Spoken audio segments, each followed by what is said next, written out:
ఇవి లోక సంబంధమైనటువంటి పిల్లారా. ఏముంది లోకం అంతట్లో? శరీరాశ, నేత్రాశ, జీవడంబం. ఇవే కొట్లాట్లు, గొడవలు, పోట్లాట్లు, ఒకరినొకరు భక్షించుకోవటం, దూషించుకోవటం, నిందించుకోవటం. ఇది శరీరాశ, ఇది దురాత్మ, దైవాత్మ, చీకటాత్మ. మనిషి జీవితంలోనికి ఎప్పుడైతే వస్తాయో అప్పుడు దురాత్మలు పనిచేస్తాయి, దైవ శక్తులు పనిచేస్తాయి. అస్వస్థత ఉంటుంది, అక్రమం ఉంటుంది, అన్యాయం ఉంటుంది. నీకు ఆరోగ్యకరంగా ఉండవు. నీ మనస్సుగా, నీ హృదయంగా ఆరోగ్యకరంగా ఉండదు. నీ మనస్సుకి స్వస్థత కావాలి, నీ హృదయానికి స్వస్థత కావాలి. విడుదల దేహానికి మాత్రమే కాదు పిల్లారా, మన మనస్సుకి, మన హృదయానికి కావాలి. సో కాబట్టి దేవుని వాక్యం సెలవిస్తూ ఉంది. చూడండి దయచేసి 17వ వచనం. లోకమును దాని ఆశయు గతించిపోవచ్చున్నవి కానీ దేవుని చిత్తమును జరిగించువాడు నిరంతరము నిలుచును.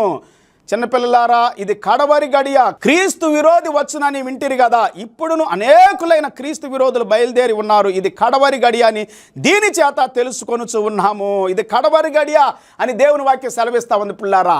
దేవుని చిత్తాన్ని చేయ